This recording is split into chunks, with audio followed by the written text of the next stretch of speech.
Y yo pensé en esta palabra, ponerle no te olvides. Decirle que te está al lado, no te olvides.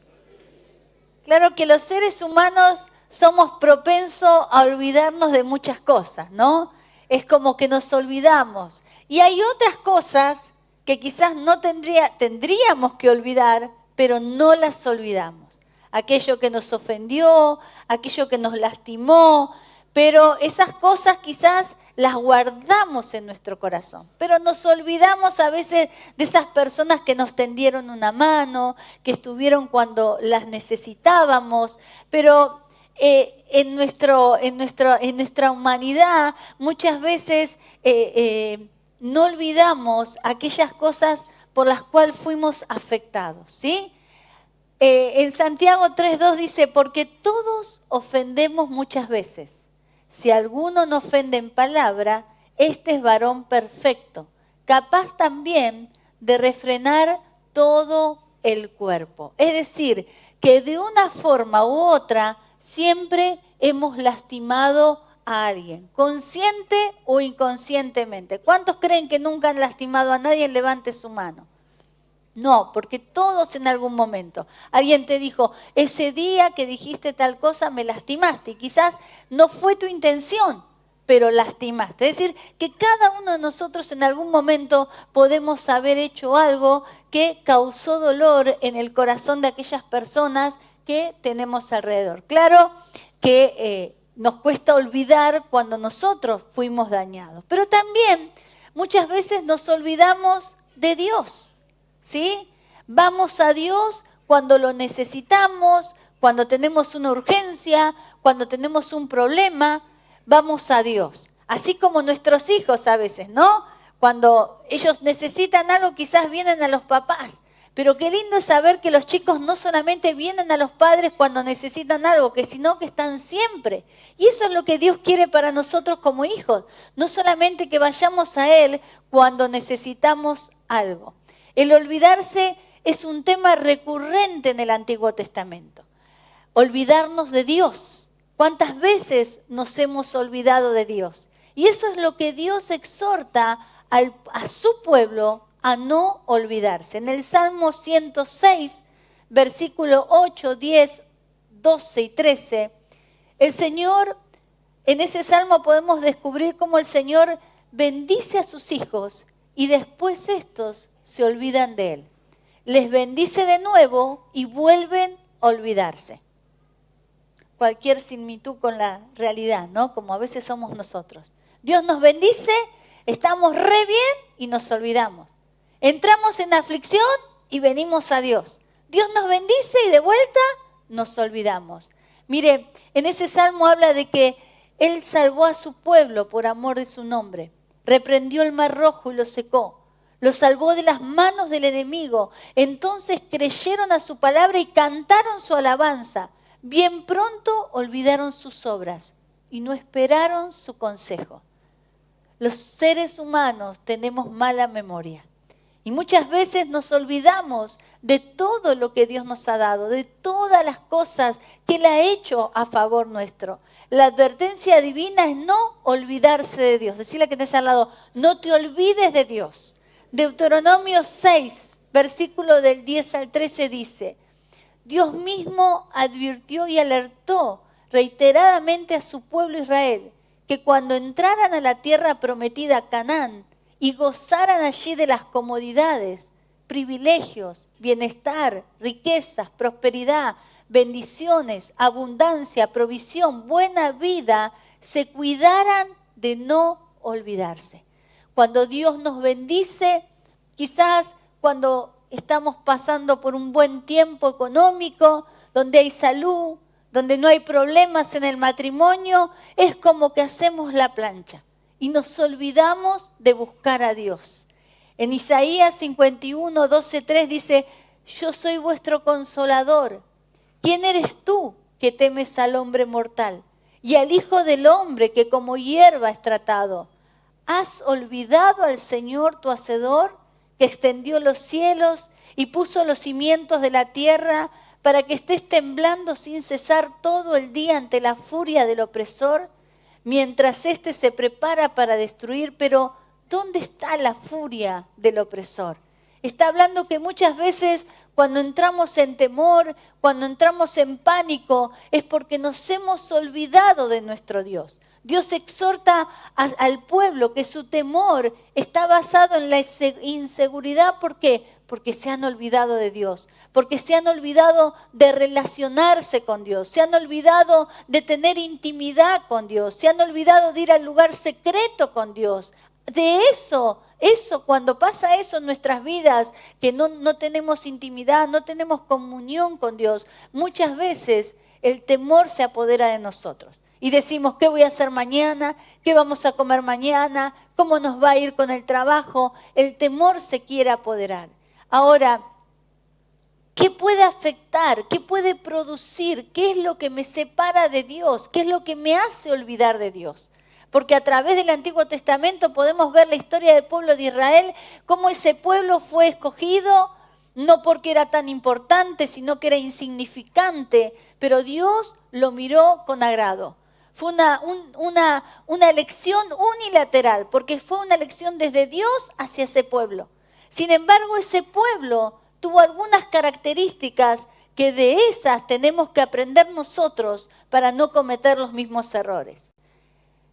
En primer lugar, dice que una de las cosas por lo que nos enseña en la palabra que nos puede separar de Dios, ¿sabe qué es?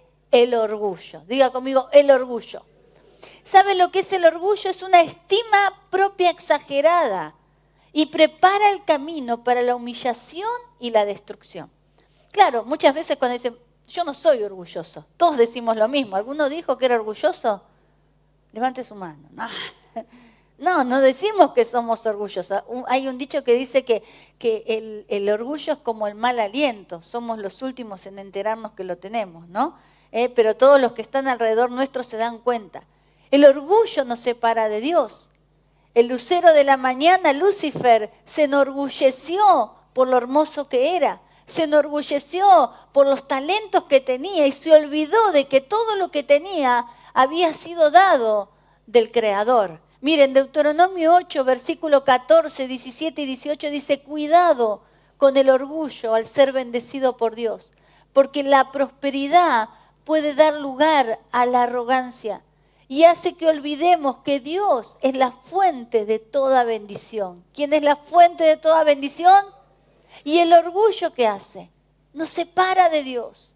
Por más que vos ores, por más que vos clames, por más que vengas al culto, que leas la Biblia, si hay orgullo en tu corazón, estás separado de Dios. Proverbios 11:2 dice, cuando viene la soberbia, viene también la deshonra. Mas con los humildes está la sabiduría. El lucero de la mañana estaba lleno de orgullo, Lucifer.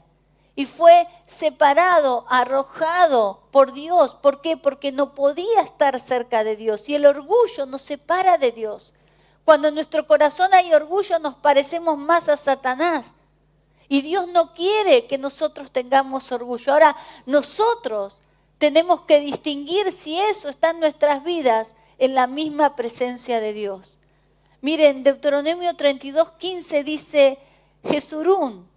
Pero engordó Jesurún y tiró coces. Engordaste, te cubriste de grasa. Entonces abandonó al Dios que lo hizo y menospreció la roca de su salvación. Jesurún significa el justo, el que guarda la ley, el que defiende la justicia. Y es uno de los nombres poéticos de Israel. Observemos entonces que la ingratitud de Israel se revela en el hecho de que se engordó. ¿Qué le pasó a Israel? Se engordó, y no justamente no de tamaño, sino en todas las bendiciones que Dios le había dado, prosperidad y abundancia. Y gracias a la provisión divina, pero abandonó al autor de la creación. No te olvides que uno de los propósitos de la bendición es la permanencia en Dios. Tenemos que permanecer en Dios. Tenemos que serle fiel ¿hasta cuándo? Hasta la muerte. Hasta el día que nos vayamos de esta tierra. Entonces Dios hoy nos está advirtiendo que muchas veces hay cosas que nos pueden separar de Dios, que nos pueden alejar de Dios, que nos pueden hacer olvidar de Dios. Y una de esas cosas es el orgullo. Y otra de las cosas es la idolatría. En Salmo 106, versículos 19, 21 dice, este pueblo que ha visto las maravillas de Dios hizo un becerro para adorarlo. ¿Sabe lo que es la idolatría? La idolatría es amor excesivo y vehemente a alguien o algo. Y a veces pensamos que ser idólatras es adorar una imagen, ¿sí? O me arrodillo delante de este santo, o me arrodillo delante de aquella imagen. Pero realmente ser idólatra es cuando sacamos a Dios de ese lugar de nuestro corazón y ponemos otras cosas. A veces somos idólatras con nuestra casa, a veces somos idólatras con mi esposo, con mi esposa, con el auto. Soy idólatra conmigo mismo, pongo mi yo, mis deseos personales en ese lugar y sacamos de ese lugar que es de Dios al que tiene que estar en ese lugar. Y Dios nos advierte que la idolatría nos va a hacer olvidar de Dios. Ese pueblo que Dios había libertado había visto las maravillas de Dios. Había cosas extraordinarias que Dios había hecho con ese pueblo. Sin embargo, en un momento, Moisés se fue y ellos dijeron, hacenos un becerro. Y Aarón hizo ahí un becerro para que le adorara. ¿Cuántas veces nosotros en el caminar con Cristo vamos sacando cosas del lugar correcto y ponemos otras que nunca tendrían que estar? Dios quiere que el lugar ese sea de Él. No tiene que estar otra persona en ese lugar. Dice la palabra que debemos buscar primeramente el reino de Dios y su justicia, y las demás cosas vendrán por añadidura. ¿Qué está ocupando el primer lugar en tu vida? Sé sincero delante de Dios, sé sincera delante de Dios. La palabra de Dios nos tiene que llevar a una reflexión, a meditar cómo está nuestro corazón, cómo está nuestra vida. Hay orgullo, hay idolatría, hay cosas que me están desenfocando, hay cosas que me están apartando del propósito eterno de Dios. Quizás en esta noche Dios nos quiere llevar a esa reflexión, que podamos darle el primer lugar a Dios en nuestras vidas. Él es el único que merece el primer lugar en mi corazón, en mi familia, en mi trabajo, en el ministerio, en el empleo donde yo estoy. Él tiene que tener el primer lugar. La clave del éxito en nuestras vidas es darle el primer lugar al Señor. Que Él sea el centro de mi vida, que Él sea el dueño de mi corazón. Claro que a veces es difícil, a veces nos cuesta, a veces lo ponemos y después lo sacamos. Pero Dios quiere ser el dueño de nuestro corazón. Por eso el Señor dice en su palabra, dice, dame, hijo mío, tu corazón. El Señor anhela que le entreguemos nuestro corazón, porque sabe, cuando hay un hombre y una mujer que le entrega el corazón a Cristo, de verdad, Dios puede hacer grandes cosas. Dios puede favorecer a esa persona. Dios puede bendecirla. En Deuteronomio capítulo 6, versículo 14 al 15 dice, no andaréis en pos de dioses ajenos, de los dioses de los pueblos que están en vuestros contornos, porque Él es Dios celoso. Jehová tu Dios en medio de ti está, para que no se inflame el furor de Jehová tu Dios contra ti y te destruya de sobre la tierra. Parecería imposible olvidarse de nuestro Creador. Parecería imposible, porque salimos y vemos el cielo, las estrellas, el sol, la luna y decimos, ¡wow! ¡Qué grande es nuestro Creador! Pero muchas veces nos olvidamos. Muchas veces perdemos de visión a aquel que nos favoreció, aquel que dio su vida por cada uno de nosotros. Otra de las cosas que nos hace olvidar de Dios es el pecado. Amós 3:3 dice, ¿andarán dos juntos si no estuvieran de acuerdo? Y muchas veces el deleitarnos en el pecado hace que nos apartemos de Dios, que no tengamos en cuenta a nuestro Creador. En la Universidad de la Vida estábamos hablando un poco de esos desiertos disfrazados de oasis. Esos desiertos que son disfrazados de oasis. Y ese oasis es el pecado. Aquello que nos va atrapando. Aquello que va llamando nuestra atención. Y luego que somos seducidos hacia ese pecado, el fin es un desierto espiritual. Por eso en esta noche Dios quiere que pongamos a Dios en el lugar correcto. ¿Amén? Dígame un amén fuerte. Ahora, también tenemos que tener en cuenta de no olvidarnos nunca lo que Dios hizo por cada uno de nosotros.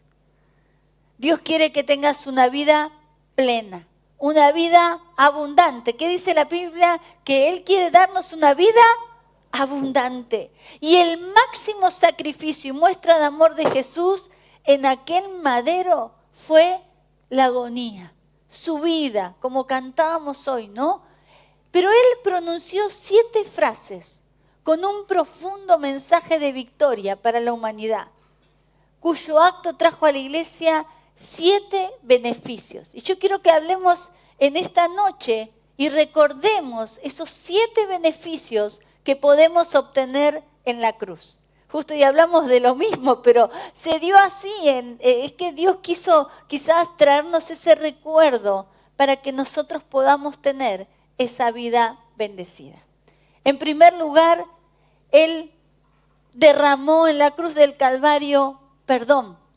La maldad evidente en el corazón del ser humano es una demostración que absolutamente nadie en el mundo merece el perdón. Pero Dios entregó a su único Hijo como expiación de nuestros pecados. Y en San Lucas, si lo podemos poner, 23:34, Jesús declara la primera de las 7 frases. Perdónalos porque no saben lo que hacen. Y en esta, la representación del verdadero amor, del amor ágape, ante quienes le mataban, que sin saberlo estaban siendo orquestados por Satanás. ¿Acaso no es esto lo que le falta al mundo? ¿Perdón? ¿Cuánto nos cuesta perdonar? ¿Cuánto nos cuesta perdonar a aquellas personas que nos lastiman, que nos hieren? ¿Cuánto cuesta soltar el perdón? Pero nosotros vemos en esa cruz el perdón de Dios. Perdónalos porque no saben lo que hacen. Y muchas veces hay muchas personas que nos hacen daño, que nos lastiman, nos hieren. Y quizás si yo te digo, ¿qué fue lo que te dañó? Vos enseguida me podrías decir, algo que me afectó fue esto. Pero qué importante que nosotros a través de esa cruz podamos tomar de ese perdón para nuestras vidas, pero también para soltar el perdón. Porque sabemos que una persona que no perdona vive en esclavitud, vive en cautiverio, piensa que se está defendiendo, pero el único que sufre y el único encarcelado es esa misma persona que no puede soltar el perdón. Jesús dijo, perdónalos porque no saben lo que hacen. Y gracias a Dios que el Señor soltó el perdón. Porque si Dios no hubiera perdonado, hoy no estaríamos en este lugar. Si Dios no nos hubiera perdonado, no podríamos tener esperanza de una vida eterna. Si Dios no nos hubiera perdonado, no pudiéramos tener la provisión divina. El perdón de Dios nos favorece. Decí conmigo, el perdón de Dios me favorece. Pero cuando nosotros perdonamos, también somos sanados. Y es algo que todo cristiano debería ejercitarse en el perdón. Porque queremos las bendiciones, pero nos cuesta perdonar. Y Dios quiere que nuestro corazón sea un corazón parecido ¿a quién? ¿A quién? Al de Cristo. Y Dios quiere que nosotros también podamos perdonar. Uno mira la tele y ve cuánto odio, cuánta ira. Vas por la calle y la gente está enojada todo el tiempo. Con ataques de ira, de bronca, de violencia. Familias destruidas por la falta de perdón. Con resentimientos, con bronca, con violencia. Eso no puede entrar en la iglesia. La iglesia tiene que ser diferente. La iglesia tiene que alumbrar en la oscuridad. La iglesia tiene que hacer lo que el mundo no hace. Y una de esas cosas es perdonar. Amén. También en la cruz Dios nos dio la salvación. Es una promesa que Dios nos entrega. En San Lucas 23:43 dice que le dijo Jesús a uno de los presos: hoy estarás conmigo en el paraíso. Había 2 ladrones en ese lugar. Había uno que le empezó a decir a Jesús: pero si eres Jesús, ¿por qué no te salvas? Pero había otro que en ese mismo momento, antes de morir, reconoció quién era Jesús. Reconoció que ahí al lado de él estaba el Rey de Reyes y Señor de Señores.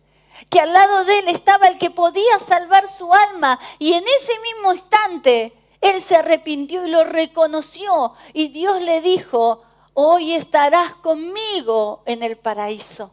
Eso nos habla de salvación. Y sabe, eso es lo que a veces nos cuesta entender. Cuando uno va a predicar a los hospitales y ve personas que han tenido una vida promiscua, una vida de pecado, una vida de inmoralidad, y uno se acerca y le habla de Jesús y esa persona le dice: sí, Jesús, entra en mi corazón, y le recibe como único y verdadero Salvador, que ese hombre tenga vida eterna. Esa mujer pueda tener vida eterna. Esa es la salvación. Eso es algo que a veces no nos entra en la cabeza, pero así es la misericordia de Dios. Esa es la misericordia de nuestro Dios, la salvación. Y nosotros tenemos esa salvación. ¿Amén? Yo diría un amén fuerte. ¿Amén? Dice Filipenses 2:12. Así que, amados míos, tal como siempre habéis obedecido, no solo en mi presencia, sino ahora mucho más en mi ausencia, ocupaos en vuestra salvación con temor y temblor. Debemos trabajar en nuestras vidas, debemos cuidar nuestra salvación. Pablo decía: no sea que yo, siendo heraldo de muchos, me pierda. Cada día debo trabajar en mi vida. La vida del cristiano no es venir a la iglesia, orar, levantar las manos, leer la Biblia. La vida del cristiano es poner en práctica la palabra de Dios. Es crecer en el conocimiento de la palabra, pero también llevarla a la práctica. ¿Amén? Amén. Por eso hacemos la Universidad de la Vida, para poner en práctica. Otra de las cosas que Dios derramó en la cruz del Calvario es la unidad. Y vayamos a San Juan, capítulo 19, versículo 26 y 27. Ustedes recuerdan esa situación, Jesús ahí crucificado y su madre viendo lo que estaba sufriendo su hijo, Jesús. Y Jesús expresa ante el incalculable dolor su muerte y le dice: mujer, he ahí tu hijo. Y le muestra a Juan. Y eso habla de una consolación y de unidad. Cristo nos enseña con estas palabras que entre los hijos de Dios debe existir amor recíproco. Y tal cual como la iglesia primitiva, debemos ayudarnos mutuamente. Este principio de ayudar al otro, el Creador lo recompensa con bendiciones. ¿Has probado este beneficio?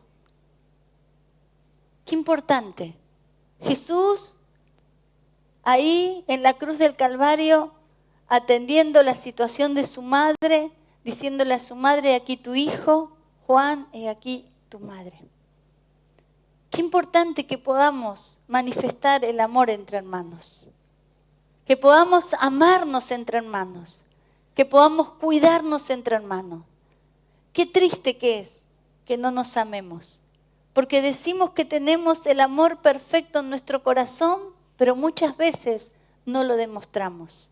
¿Somos diferentes? Sí, somos diferentes. Todos somos diferentes. Pero Dios nos enseña que nosotros debemos amarnos. Porque el que ama a su hermano permanece en la luz y no hay causa de tropiezo en él. Es decir, que yo no puedo decir que sirvo a Dios si no amo a mi hermano. No puedo decir que realmente Dios es importante si no velo por la vida de mi hermano, si no realmente no le demuestro amor. Pero eso no es para el hermano que tenés al lado tuyo, es para vos, es para vos, es para mí. Mire Juan, primera de Juan 4:20 dice, si decimos que amamos a Dios y al mismo tiempo nos odiamos unos a otros, somos unos mentirosos. Me gusta esta versión porque te la dice así, ¿no? De una. Porque si no amamos al hermano a quien podemos ver, decirle que te al lado, te estoy viendo, mucho menos vamos a poder amar a quien no podemos ver. ¿Cómo estás de amor? ¿Cómo estás de amor? Dios nos está hablando, me parece. Yo siento que el Señor nos está hablando. Tenemos que amarnos.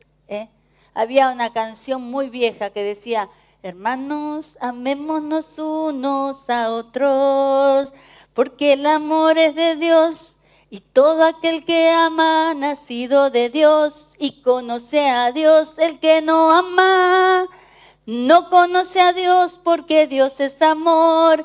Amados, amémonos unos a otros. Me la acordé todo, re viejita.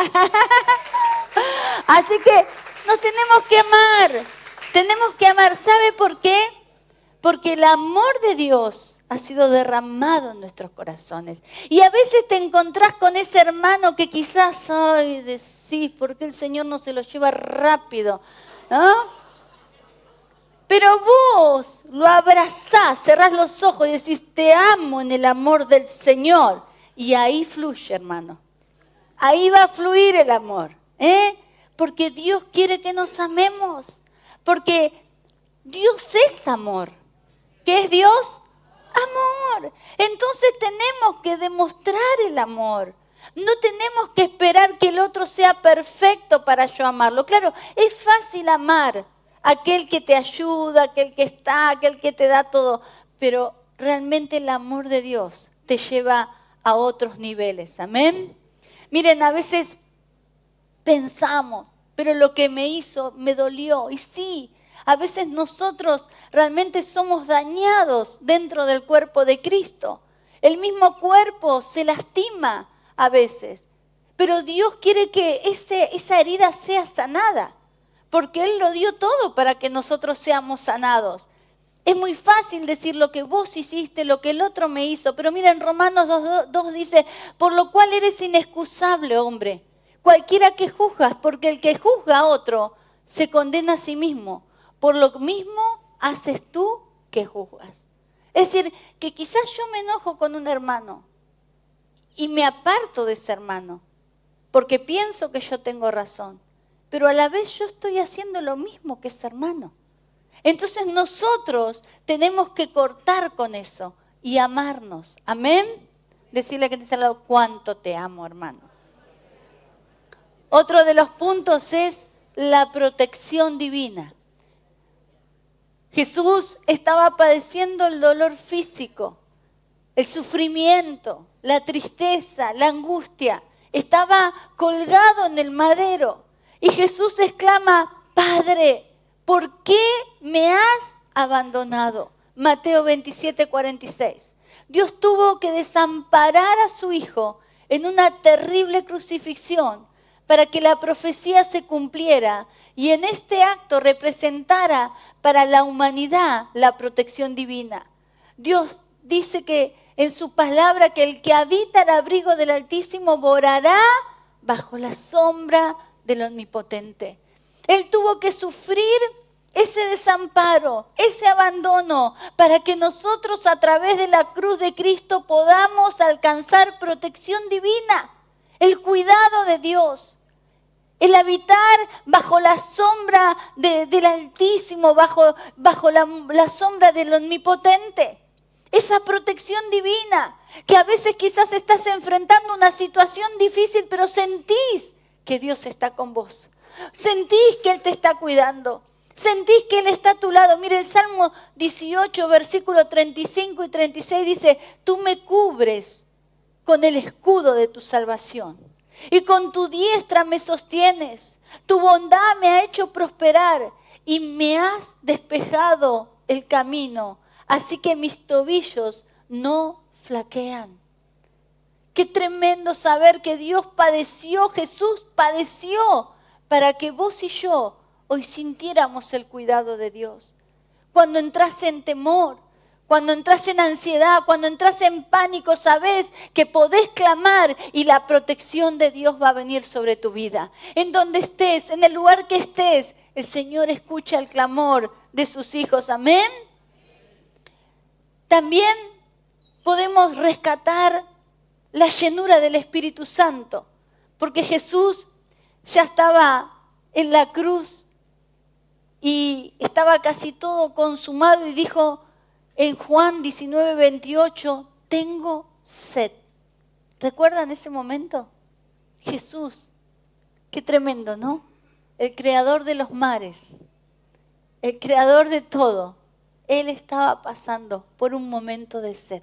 ¿Cuántos sintieron sed alguna vez? Ahora, esta representación de su sentimiento físico quiere explicarnos que cuando la iglesia tiene sed es porque aún no tiene la llenura del Espíritu Santo. Nosotros tenemos que tener esa sed para buscar de Dios. Esa sed te tiene que llevar a buscar la llenura del Espíritu Santo. A través de esa sed que Jesús estaba teniendo, hoy nosotros a través de ese sacrificio podemos ser llenos del Espíritu Santo. Jesús fue el Cordero que se inmoló en la cruz para ser dignos y ser llenos de su presencia. Si una vida está vacía, sin motivación, en definitiva es porque necesita la llenura del Espíritu Santo en su corazón. ¿Cuántos necesitan esa llenura? Nosotros podemos a través del sacrificio de Cristo ser llenos del Espíritu Santo. Y eso no es para una sola vez. Porque hay veces que quizás en el deseo de recibir la promesa de Dios buscamos ser llenos del Espíritu Santo. Y Dios te llena, Dios te bautiza. ¿Cuántos recibieron la promesa? Pero eso es algo continuo. Nosotros tenemos que buscar cada día ser llenos del Espíritu Santo. Dice la palabra, no embriaguéis con vino, por lo cual viene la disolución, sino que seamos llenos del Espíritu Santo. Y cada día debo buscar esa llenura. Cada día debo ir a su presencia y buscar esa llenura. Cuando venimos a la iglesia, hay momentos como recién, que el Señor se estaba manifestando. Pedile al Señor, lléname con tu Espíritu Santo. Jesús, el que había dicho en Juan 7:37, en el último y gran día de la fiesta, Jesús se puso en pie y alzó la voz diciendo, si alguno tiene sed, venga a mí y beba. Si tienes sed, el único que puede saciar tu vida es Jesús. El único que puede llenarte con su Espíritu Santo es Jesús. Él en el momento de la cruz tuvo sed. ¿Para qué? Para que hoy vos y yo podamos ser llenos del Espíritu Santo. Podamos sentir esa saciedad en nuestra alma. Que Él pueda llenarlo todo en todo, porque así lo dice su palabra. Necesitamos ser llenos del Espíritu Santo. Amén. En el momento en que Jesús dijo, consumado es. Cuando Jesús dijo consumado es antes de morir, estaba advirtiendo la culminación de un proceso, el final de su sacrificio y sufrimiento, de ese indescriptible amor que Él estaba derramando en esa cruz. En ese momento el Señor nos da la victoria. Él vence.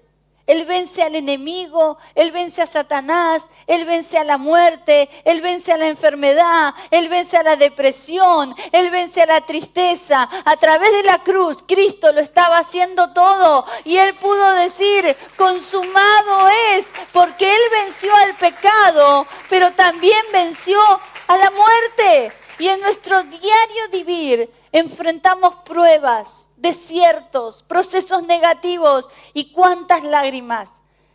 Pero Jesús nos dice que gracias al derramamiento de su sangre en la cruz del Calvario, Él renueva nuestras fuerzas. Él renueva todo nuestro ser. En ese consumado es, Dios lo hizo todo. La cruz de Cristo tiene sus beneficios. Por eso necesitamos que la cruz de Cristo sea revelada a nuestras vidas. ¡Aleluya! La cruz de Cristo tiene que venir esa revelación a tu vida.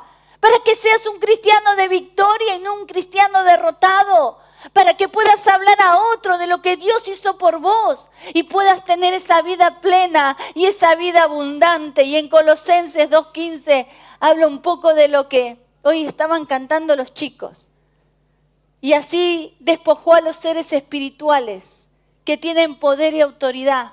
Y por medio de Cristo los humilló públicamente y los exhibió en un desfile triunfal. Me encanta esta palabra. El Señor en ese sacrificio expuso públicamente a todos los principados y a todas las potestades de las tinieblas, derribándolos a través del sacrificio de Cristo.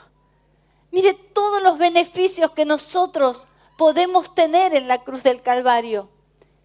Y uno más, la confianza de pasar al otro lado. El Señor dijo, en tus manos encomiendo mi espíritu. Habla de una esperanza. Jesús, a pesar del sufrimiento, sabía que iba a otro nivel, a algo mayor. La última exclamación de Jesús antes de morir representa la confianza de ir al Padre. Y no solamente que Dios a través de la cruz nos da una vida de victoria, sino que a través de la cruz Él nos da esperanza para una vida eterna. Él nos da esperanza para una vida de gloria junto a Jesucristo. ¡Aleluya! Ese es nuestro Dios. Somos bendecidos, hermanos. Somos bendecidos a través de ese sacrificio. Jesús claramente entendió el plan de Dios para salvar a la humanidad y obedeció su voluntad. Y al derrotar a la muerte, trascendió a otro nivel de victoria, el reino de los cielos y con un cuerpo glorioso. Esta palabra significa confianza en Dios y seguridad. Nosotros oramos, ayunamos y construimos una intimidad con el Espíritu Santo. Estamos evolucionando a otro nivel, pero cuando nos encomendamos a Él, con autenticidad de corazón, conseguimos sumergirnos en el manantial de la gloria de Dios. En Dios pondré mi esperanza y todavía le alabaré. Él es mi Salvador y mi Dios. Salmo 42:11. Y en Isaías 40:31 dice, pero los que confían en el Señor renovarán sus fuerzas. ¿Cuántos quieren fuerzas?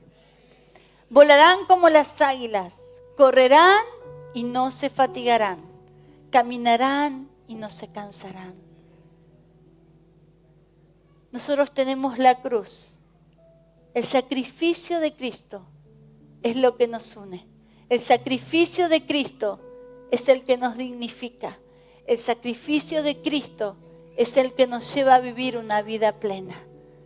Tenemos que enamorarnos de lo que Dios hizo por nosotros y pedirle a Dios cada día que nos revele ese sacrificio para que podamos tener vidas plenas y para poder decir lo que dijo Pablo, ya no vivo yo, mas Cristo vive en mí. Que podamos decir eso, que podamos ser hombres y mujeres que viven la verdad de Cristo, no solamente que la conocen, no solamente que la comparten, sino que la viven y no la juzgan ni la critican.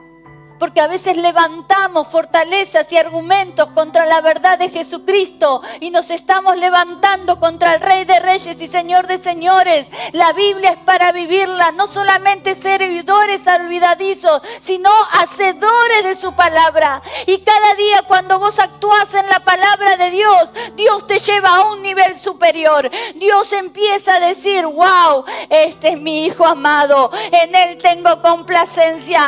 Aleluya. Este es el tiempo, iglesia. Este es el tiempo de que podamos vivir en la verdad de Cristo. En el mundo hay mentira, hay corrupción, hay inmoralidad, pero no tenemos que permitir que eso entre a la iglesia. Nosotros sabemos dónde estamos parados. Que no seamos como dice el profeta, que a lo bueno llaman malo y a lo malo llaman bueno. Nosotros llamamos bueno a la verdad de Cristo. Queremos tener vidas bendecidas, que nuestros hijos sean bendecidos, que nuestros nietos sean bendecidos, tener generaciones bendecidas que vivan en la palabra de Dios. Pero para eso yo tengo que ser modelo, aleluya. Yo tengo que ser ese modelo para que muchos quieran tener lo que yo tengo, amén. Póngase de pie.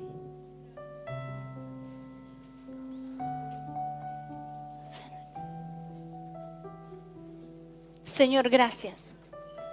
Gracias por cada uno de tus regalos. Gracias, Señor. Gracias, Señor. Perdónanos, Señor, si en algún momento nos hemos olvidado de tantos beneficios. Perdónanos, Señor, si nos hemos olvidado, porque nos ocupamos más de disfrutar que de honrar a aquel que nos había bendecido. Señor, perdónanos. Señor, ayúdanos, Señor. Ayúdanos a no olvidarnos jamás de ti. Ayúdanos a tener presente en nuestras vidas ese sacrificio perfecto, Señor. Señor, alumbra los ojos de nuestro entendimiento para que podamos ver, Señor, la grandeza de tu poder. Señor, gracias por esa cruz. Gracias por ese sacrificio perfecto, Señor. Gracias porque tú lo diste todo por amor a nosotros. Señor, ayúdanos, Señor, en esta noche. Si hubiera algo en nuestro corazón, Señor, que estorba nuestra relación contigo, Señor, ayúdanos a quitarlo. Señor, si hubiera orgullo, si quizás hemos puesto algo en tu lugar, Señor, ayúdanos a sacarlo, Señor. Ayúdanos a darte el lugar que te corresponde, el centro de nuestro corazón, Señor. Ayúdanos, Señor, a perdonar en esta noche, Señor. Si hay algo en nuestro corazón, Señor, que cargamos y no podemos sacarlo de nuestras vidas, Señor, que en esta noche podamos soltar perdón. Aquellos que nos lastimaron, Señor, consciente o inconscientemente, Señor, ayúdanos a perdonarlos, Señor, para no vivir una vida de esclavitud, para no tener nuestra alma encarcelada, Señor. Queremos soltar el perdón en esta noche. Queremos soltar el perdón a aquellos que nos lastimaron, que nos hirieron, que nos ofendieron. Queremos soltar perdón en esta noche. Ayúdanos, Señor. Ayúdanos, Señor. Sé que tú estás obrando.